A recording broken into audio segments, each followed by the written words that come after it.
What's up, guys? Welcome back to Point Kentucky. My name is Hunter Mitchell, and I am joined once again by my co-host Leah Edmond. How are you doing, Leah?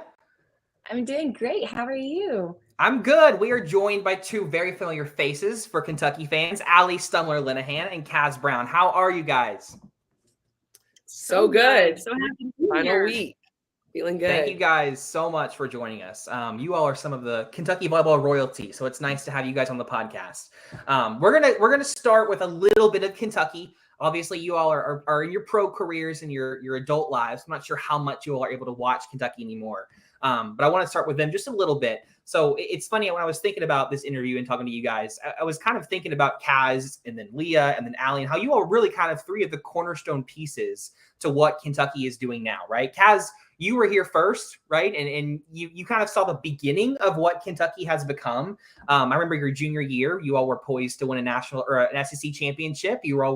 All you had to do is go down and beat Tennessee. And I think Tennessee at the time they were either 500, they were a game below 500, or they were a game above 500. It was one of them. And it was going to be like a quote unquote, they got that easy win, no problem.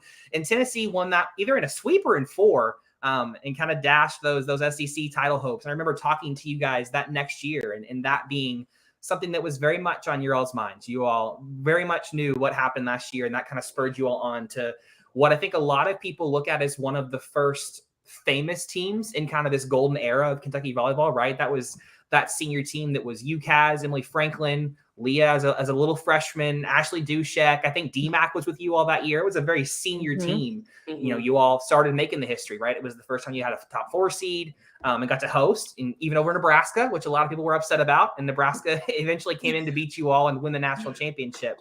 But then, Leah, you kind of came in and you were kind of that bridge. That's when you all began to win regularly. We're seeing SEC titles every single year. We're beating Florida every single year. And then Allie came in and was kind of the 1-2 punch of her and Leah were terrorizing the SEC for a long time.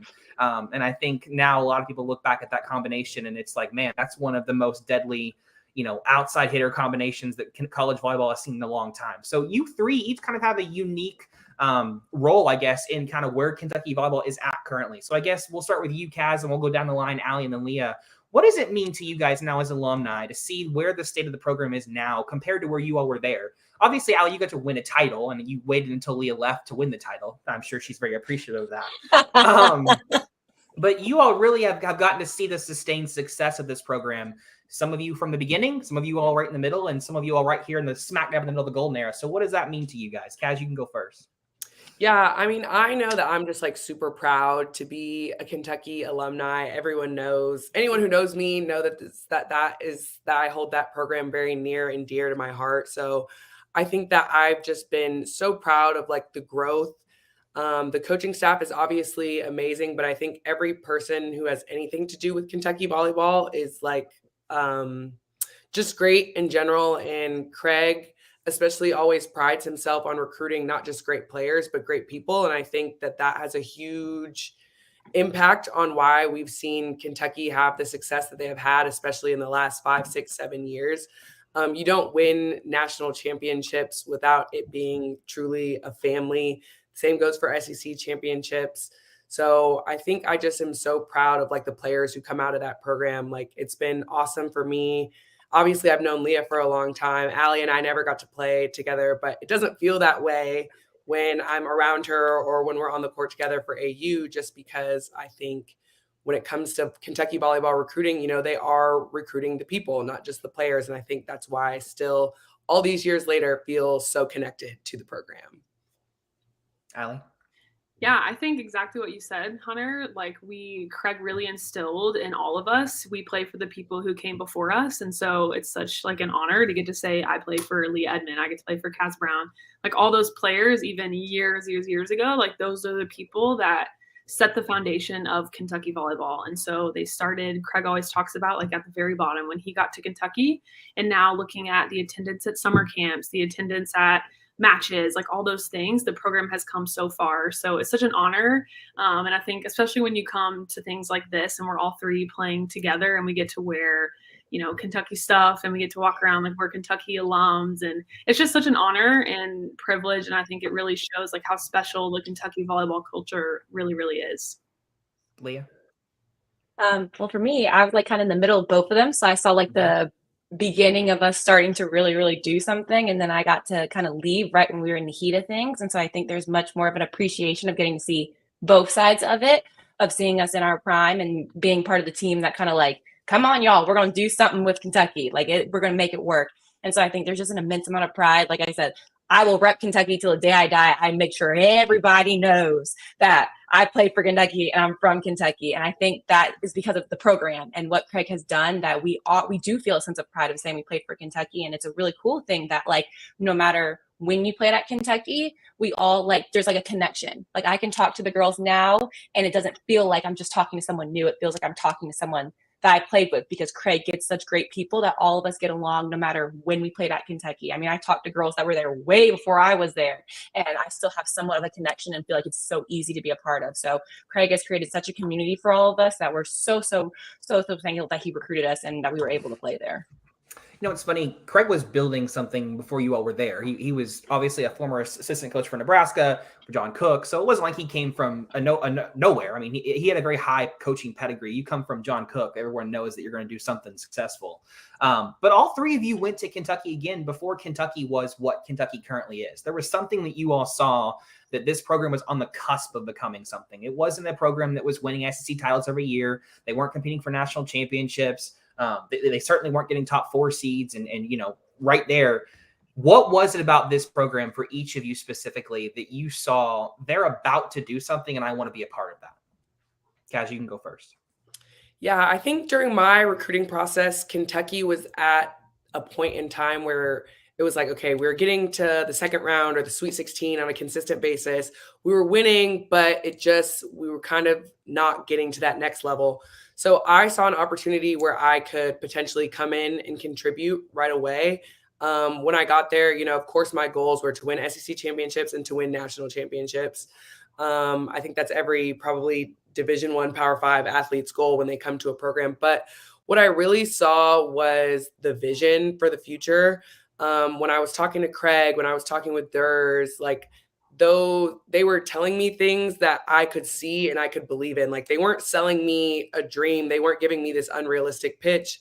They said, hey, like, we have a blueprint and we think that you fit into this system and we want you to come be a part of it. And I think another thing that really drew me to Kentucky was just the athletic department as a whole.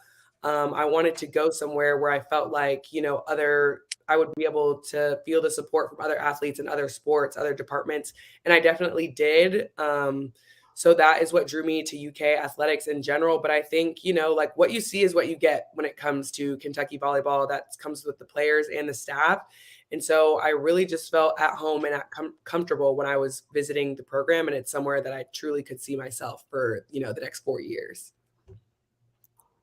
Yeah, and I would say something similar. Just, I think the people kind of make or break an experience. So whenever I'm looking to decide whatever big decision is next, college decision, you know, where you want to play pro, where, I don't know, whatever the decision is, like, you always want to see who you're surrounding yourself with, because that's, you know, you always kind of slowly turn into the people you surround yourself with. You know, we've heard that kind of our whole lives, but and so the moment I stepped on campus, Kentucky was my first visit. And so I was, you know, just a little baby, freshman baby, not sure what to expect. Starting with the coaching staff, who we all know very well, and they're amazing humans, going down to, like you said, Kaz, the just the staff overall, whether it's academics, whether it's strength coach, like, everyone in the athletic department just wants to see you succeed. And the first thing, you know, we talked about is school. Like, what degree do you want to get in? What is your long-term goal? So they really care about so much more than just, let's just win championships, which is the reason we're all there, but they care about so much more. And yeah, so I just saw myself, the team, I really tried to get myself in so many different environments. So I went to summer camps, I did, you know, practices, I went in the locker room before games, I went to spring matches, regular season matches, just to see what the environment is. I think certain coaches and coaching staffs can kind of be different whenever they know recruits are there. And so I kind of just wanted to see what the vibe was in different environments. And the coaching staff, the team, everyone was the same. Like you said, you get what you see, and that's the absolute truth. And so I just wanted to surround myself with really good people, and good things happen when you do that. And Kentucky is a perfect example of that. Leah, you want to add anything to that? Yeah, I mean, mine was like kind of like Kaz, like they were on the cusp of something.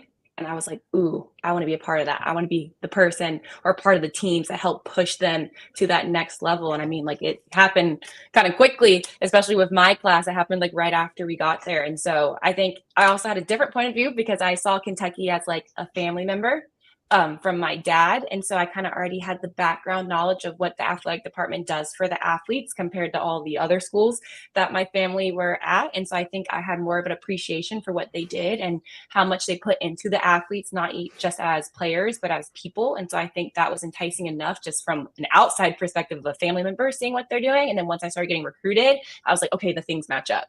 Because from my point of view, it could have been like, oh, it looks good. But once you get in it, it might not be good, but it was the same thing regardless. And I mean, it's still the same thing, even past as a player. I still feel like the athletic department treats me as well as they possibly can. I want to talk to you all now about your favorite moments at Kentucky. Kaz, I've talked to Leah on the podcast before. One of the things that sticks out in my brain about you and her is you all feed off each other like crazy. And you still do even in AU. When I watch you, I'm like, yep, there they go screaming at each other again. But I know you remember this game, WKU game, your senior year when you all went down 0-2 is the loudest arena in any sporting event. I'm including basketball, and I've shot a lot of basketball games that I think I have ever been in. That was obviously the late, great Alyssa Kavanaugh that came in and absolutely torched you guys. It looked like, holy cow, this famous Kentucky team got the first top 4 seed. They're going to lose in the first round of Western. And you all, something happened in that locker room between you all and Craig. And you and Leah especially came out. And I mean, it was screaming after every point, and you all willed that team back to victory. Allie, that game that you and Leah played against Florida, where she had 30 and you had 27, I think the team in total had 61 kills, and you and Leah had 57 of them. Those are some of my favorite memories of watching you all play. Do you all have any specifics that stand out to you about your Kentucky careers? Ooh. I would say for me, when we went down to Florida my senior year, beat them at home. They were number 1 and undefeated at the time. I mean, obviously, we love beating Florida, but especially at home, especially when they're undefeated. And that actually was the weekend of my 21st birthday. So I could not forget that like stretch of days if I tried. So that one sticks out to me. That team was like so much fun to play with. The locker room was crazy, and they took us to get ice cream after we won. So just all good things from that game. I would say that's probably one of my top ones. Yeah, I mean, of course, the national championship run, you can't top it. And of course it was a COVID year. So we had 2 weeks of us just like stuck in Omaha. You couldn't really do anything but be limited, but be together. So that, of course, without really good people and just fun teammates, you can't make that fun. And it was like one of the best 2 weeks of my entire life. So that was awesome. But I think there was also another Florida match. Leah, it might have been your senior year when Anders was not there and Cam had just hurt her finger the week before that.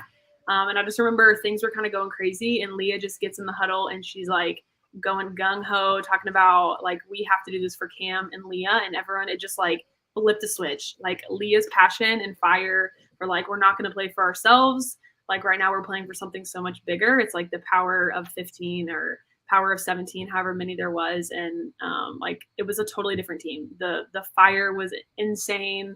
And I think that just shows like the program is so dang fun, and you can do anything when you come together and be a full team. And that's, Leah brought it, and then everyone kind of just caught on after that. Leah?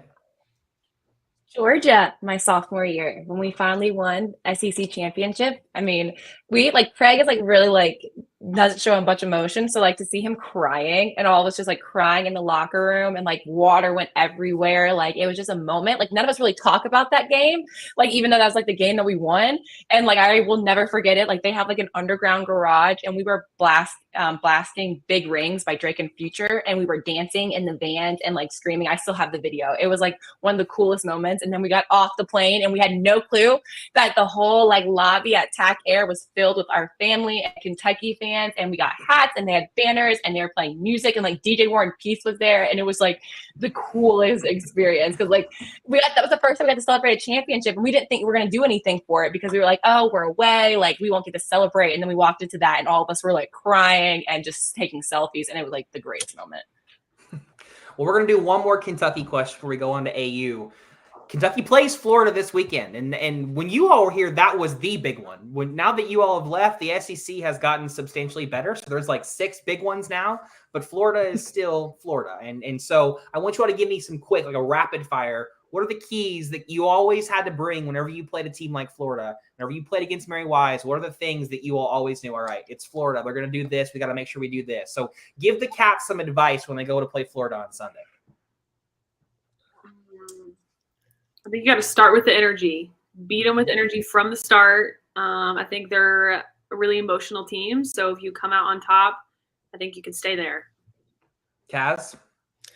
I would say be ready for long rallies. I think one thing that's been pretty consistent about Florida is they always have like a strong libero presence, a strong defensive presence. So there's not going to be a lot of first ball kills. You have to be able to swing 3, 4, 5, 6 times and wear them down. So I would just say, like, get your conditioning shoes on and be ready for those long rallies. I think, like that's always a key when you have a big game.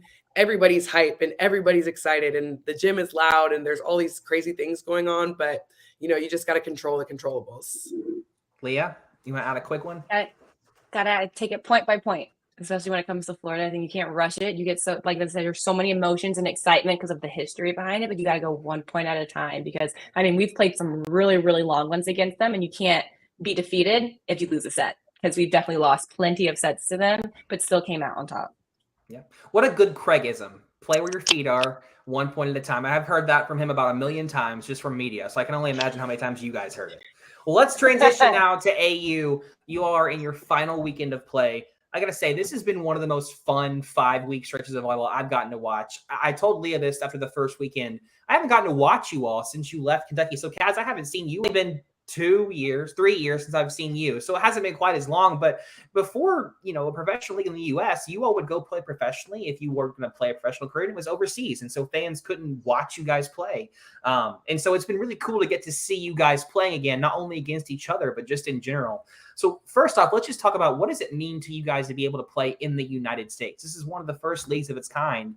And I know that it's a big deal for all of you, especially if you're playing on ESPNU a lot of these matches. So we'll start with you, Kaz. What does it mean to you to be able to have your friends and your family watching you guys every week? Yeah, it's monumental. I played 4 seasons overseas, so I know all about that grind. I know what it's like to, be in a place where you're unfamiliar with the culture or the language, not seeing your family or friends for 6, 7, 8 months. I know what that's like, and I think there are a lot of lessons to be learned in that environment. But I also am so grateful for the opportunity to play here at home in front of family and friends. And I think it's just massive for like little girls, for us to be tangible, right? Like for little girls to like come drive 10, 15 minutes away from their house and see that it's here, it's real, it's a legitimate career path. So I think that's what excites me the most, or I'm the most proud of, is, that opportunity for women. Like we have the option to go overseas, but that's not the only option we have. So I think that's been the best part for me, is just being close to home and we're able to feel supported, and everything doesn't have to be a grind, or it doesn't have to be hard or stressful. Like we can have a game and then go out to dinner with our families. People, I think that's something you take for granted as a professional athlete, and so I think just that sense of being at home is huge. Allie? Yeah, I think going overseas I was only over there for a short amount of time, but being over there, like you said, Kaz, it can be just very uncomfortable. You're not really sure what's going on most of the time, don't speak the same language as your teammates, coaches. So being able to like actually live, like you think of the NBA, WNBA, like all the professional sports here in the States.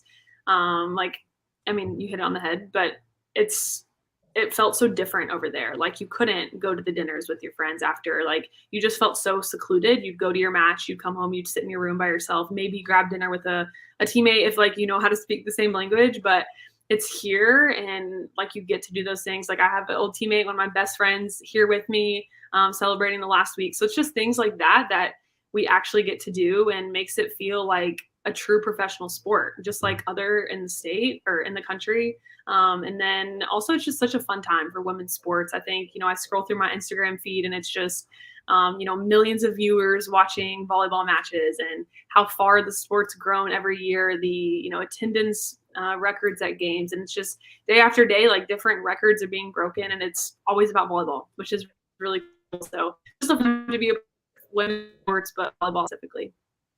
Leah?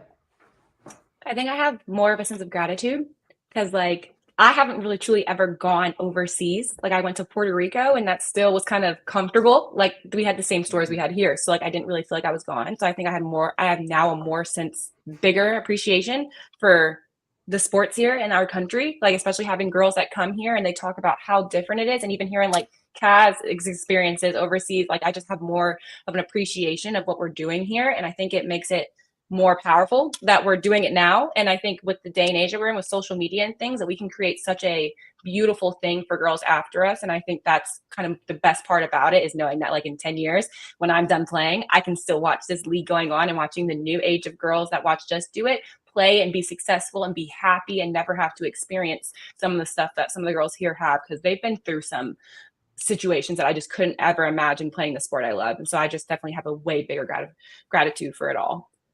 Allie, I've already gotten Leah's opinion on this because I had to ask her after the first week. Kaz, I need your opinion too. That first week, you and Leah were paired up together on the same team. I told her going into that week, I looked at her roster and I said, if you don't win every match, I'm going to give you hell on this podcast live in front of our viewers, because your team is stacked and I'm not sure how you got away with this. So what was it like getting to play with Leah again for the first time in 3-4 years? And Kaz, what was it like trying to block them? Yeah, it was like, I don't know. I was like a kid on Christmas. I was just so excited. Like, obviously, to be here with both of them, like, I knew there was a chance that I could play with them. Even just playing against them is so fun. Like, just making little remarks across the net is awesome. But then the first week to come out with Leah was so fun. I felt like we were back in college again. Like, we know how each other play. We can, we don't have to go through the first couple days of practice. You're trying to figure out, like, okay, what do you like to pass? What is good and comfortable for you? But we just got to skip right over that and just jump right in, because we already know each other so well. And it just was really fun and relaxing, and we could just play, like, turn the brains off and just play, because that's what we do best together. So it was just really fun, and I wish we could get to play together more, but No. Kaz? Yeah, I mean, when I saw that team get drafted, I kind of already knew how things were going to go. But I think Leah and Allie, their game complements each other so well. I personally am thankful that they haven't got to play together a lot, because if I'm not on that team as well, I have to try to find a way to stop them. So I'm thankful that we haven't seen it too much. But yeah, I mean, when you're a competitor, you want to play against the best, and numbers don't lie. Allie and Leah are two of the best players here. So I love. And when you look at it, that week of play, I think Leah and Allie's team broke about 4 AU records that week in blocks in a set and, like, win margin. Yep. I was like, all right, Leah took my challenge very literally. I said, okay, I'm sorry. I won't challenge you again. I'm sorry. You had her charged up or something. Don't do that. Something happened. I was like, I'm sorry. Lord have mercy.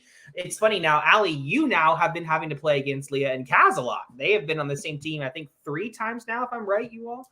And Kaz is, again, I have not, like I said, I haven't gotten to watch Kaz in a while. Kaz was one of the first athletes I covered at Kentucky. That was my first, I didn't know what the heck I was watching. So I didn't really fully get to appreciate how good of a blocker Kaz is. So now you're going up against a blocker like Kaz and a blocker like Allie. What has that been like for you, having to play against these two every week? Just stay away from them. That was our scouting report last week, was don't challenge Kaz on the block, and when you and Kaz go to swing, just be stopped and ready to cover your face, because it's going to shoot out. But it's so fun. I mean, yeah, they're just awesome competitors. It's fiery. I think that's the best part is, yes, I know them individually, but just being here in the short amount of time, like, everyone knows when these two step on the court, like, they're going to win, or they're going to do whatever they can to win and to beat you. And that's just a great true competitor. So it's always fun to play against them both.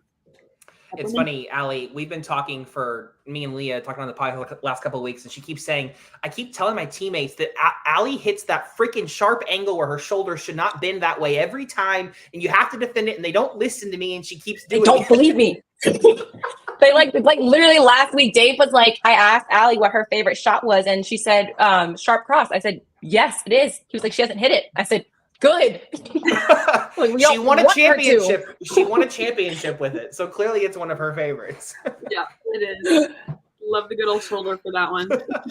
It's funny, Allie, Leah going into this past weekend was so far ahead. It was like, is anyone going to catch her? Well, now when you look at the leaderboard, you're only 265 points behind her. And you had about, I think, 1,000 points last weekend. So you are right on Leah's heels, as if Craig needed another recruiting tool that now he can look at and go, hey, I have number 1 and number 2 on the AU leaderboard. Come to Kentucky. But I want to know from each of you, you both know how good the other is. How cool is it that you all are battling it out 1 and 2 to see who's going to come out on top this week? Leah, you can go first on this one. Oh, it's exciting. I love it. I love it because I'm like, okay, how am I going to stop her? I know that there's only so much I can do, but like I'm going to try my best. But I think it makes it more exciting. And of course, the last game of the season is me and her going against each other. And it's probably going to come down to that game. So it's just going to be so much fun. I mean, like last week I told her, I was like, are you going to hit the ball? Like she kept killing us on roll shots and tips. I said, so are you going to hit the ball? And she was like, no. And I was like, okay. She's like, you can stop hitting the ball and hit roll shots. And I was like, no. So I'm so excited. It's going to be fun. I know it's going to be super, super competitive, but I'm excited. Allie? Yeah, that match, the last match is going to be a good one. I think, we keep talking like just, okay, how are we feeling? How are we doing mentally? How are we physically? Like, I mean, she's been captain every week, top of the leaderboard. And so I know there's like a ton of pressure. And obviously the competitor in me, I got to get up there. At the end of the day, like we all want to win. We all want to be up there. So if there's anyone who's going to win it besides myself, I guess I'll let Leah be the one. Just a baller competitor. So absolutely deserves to be up there. And we'll see what happens this next week.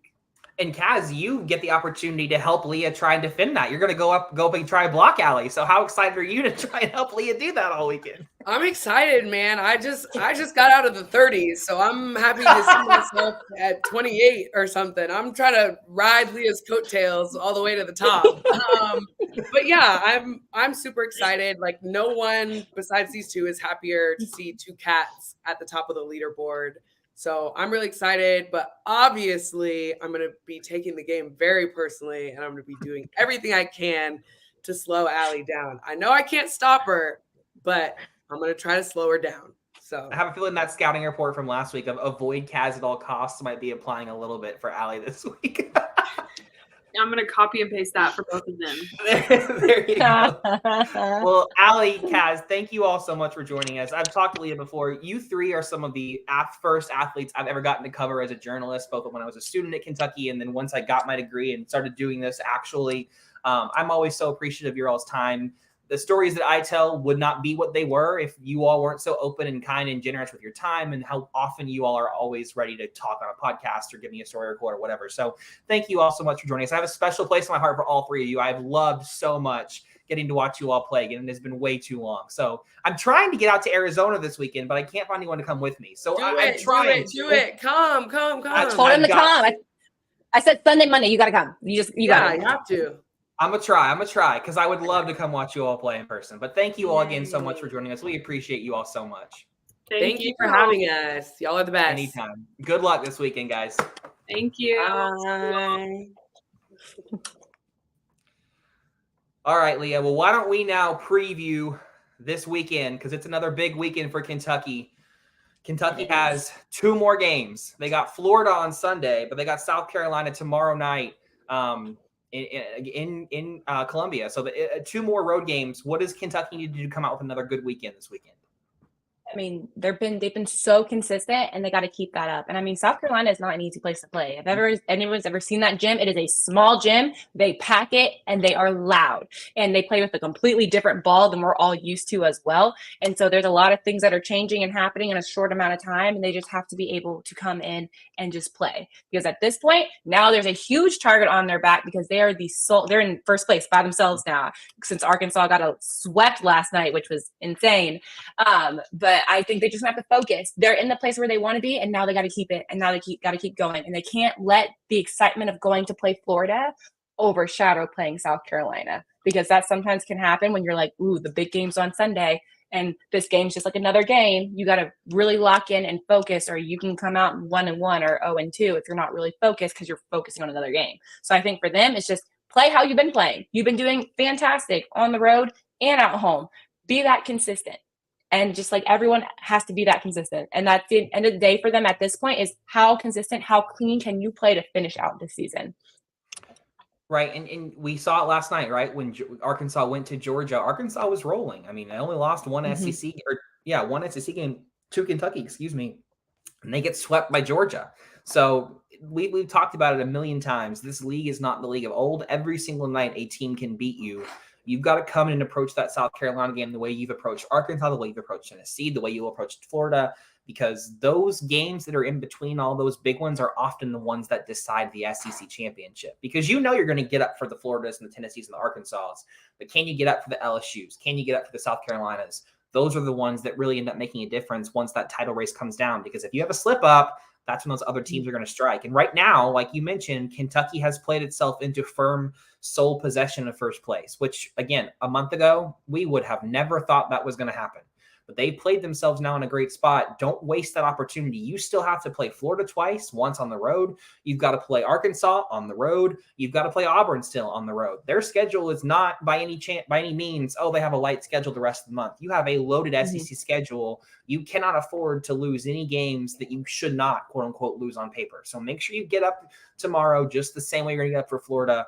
Let's transition now to Florida, because Florida, like I mentioned, is kind of, quote unquote, the big one.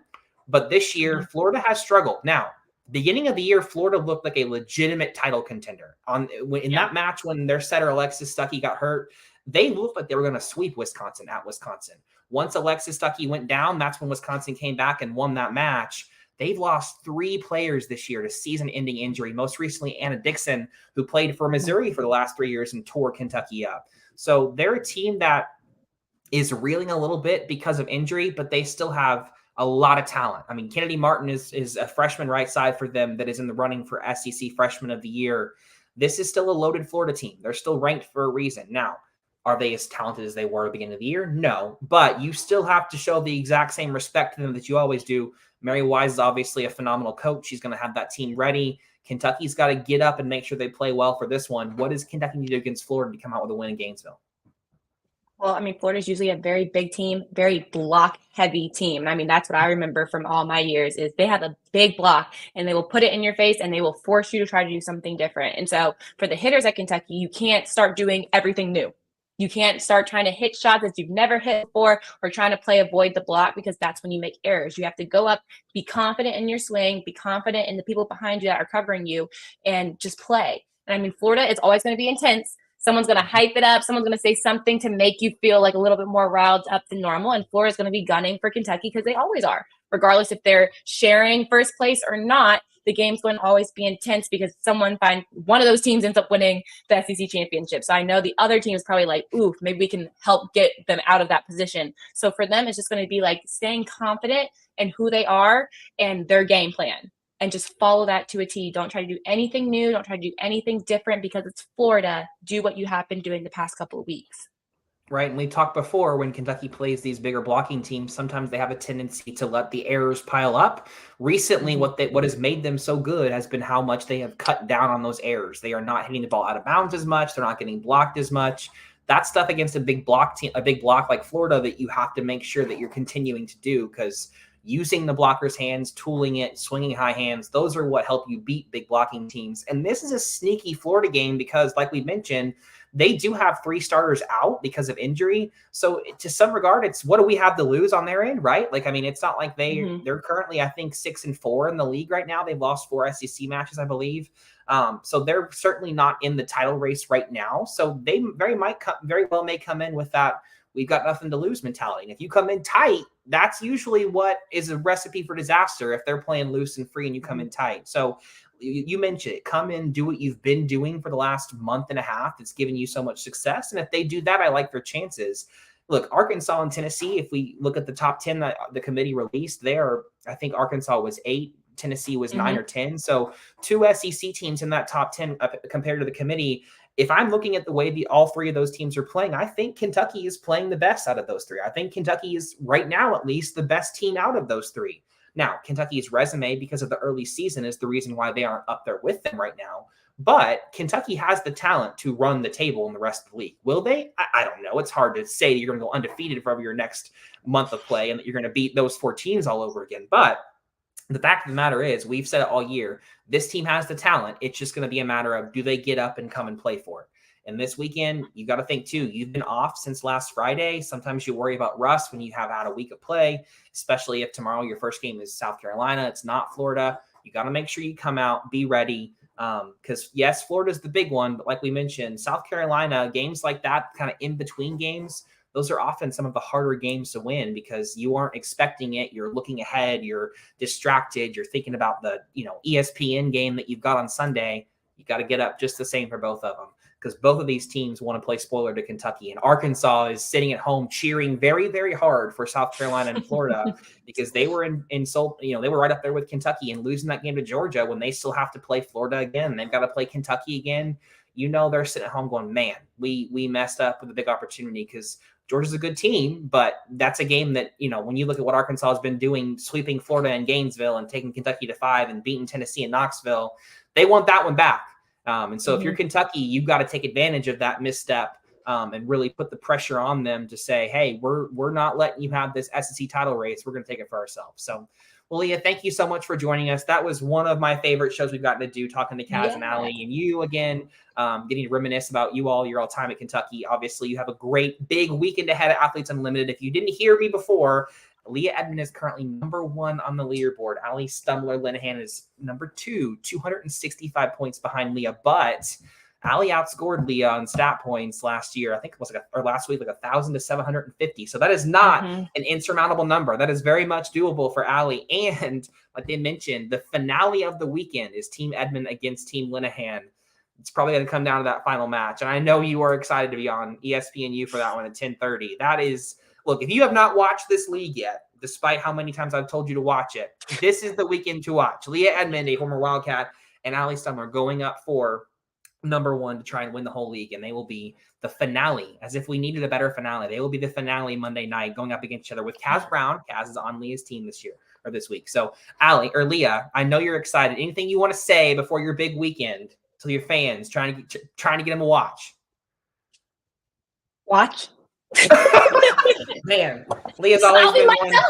I mean, I'm straightforward. I'll be like, just watch the game, y'all. Just watch it. But I'll be mic'd up on Monday, and they'll put clips and bits of what I'm saying. It's probably going to be nonsense because usually it is. But it's going to be so much fun. I mean, there's high pressure situations, so it's going to be a lot of competitive, and everybody's going to try to help their captain get the number 1. And so I'm just excited to be able to compete one more weekend. It goes fast and slow at the same time. It feels like when you're here, it feels like, oh my gosh, we still have all these games left. And now we're finally to the last weekend. And it's really, really fun. Closing ceremonies is such a cool thing to watch. We honor so many different countries that everyone comes from. And I think it's just like an experience that you want to miss out on. And it's on ESPNU. And let's get those viewers up so ESPN takes volleyball more seriously, please. So if that's any indication, help ESPN think that we're good enough to be put on the big network sometimes. So there you go. And go Cats. And like you said, you play tomorrow, you play Sunday, and you play Monday. It's the same schedule as always. I think Sunday and Monday your games are an hour later than usual, right? No, they're still 6 and 9:30 for East Coast. They are. Okay, perfect. Okay. Yeah. So make sure you're tuning in Sunday and Monday, especially because those are going to be the two final matches of the season. Cats or Leah and Allie are going to try and go at it and see who comes out on top. Hopefully next Thursday on the podcast, we'll recap some Kentucky wins, and hopefully we'll recap a Cat win. I mean, you're my co-host. Yes. I kind of have to cheer for you, Leah. I can't really cheer. I mean, I'm cheering for Allie, but you're my co-host, so I gotta cheer for you technically. But one of you better win it. We'll just leave it. I mean, I think a Cat's going to come out with it regardless. Me and her are kind of up there by ourselves anyway, so I think it'll be one of us. Hopefully, unless something crazy happens, but I hope it's one of us that gets it. There you go. Well, thank you guys for joining us. Thank you, Leah. Again, best of luck this weekend. We will talk to you guys next week. Thank you.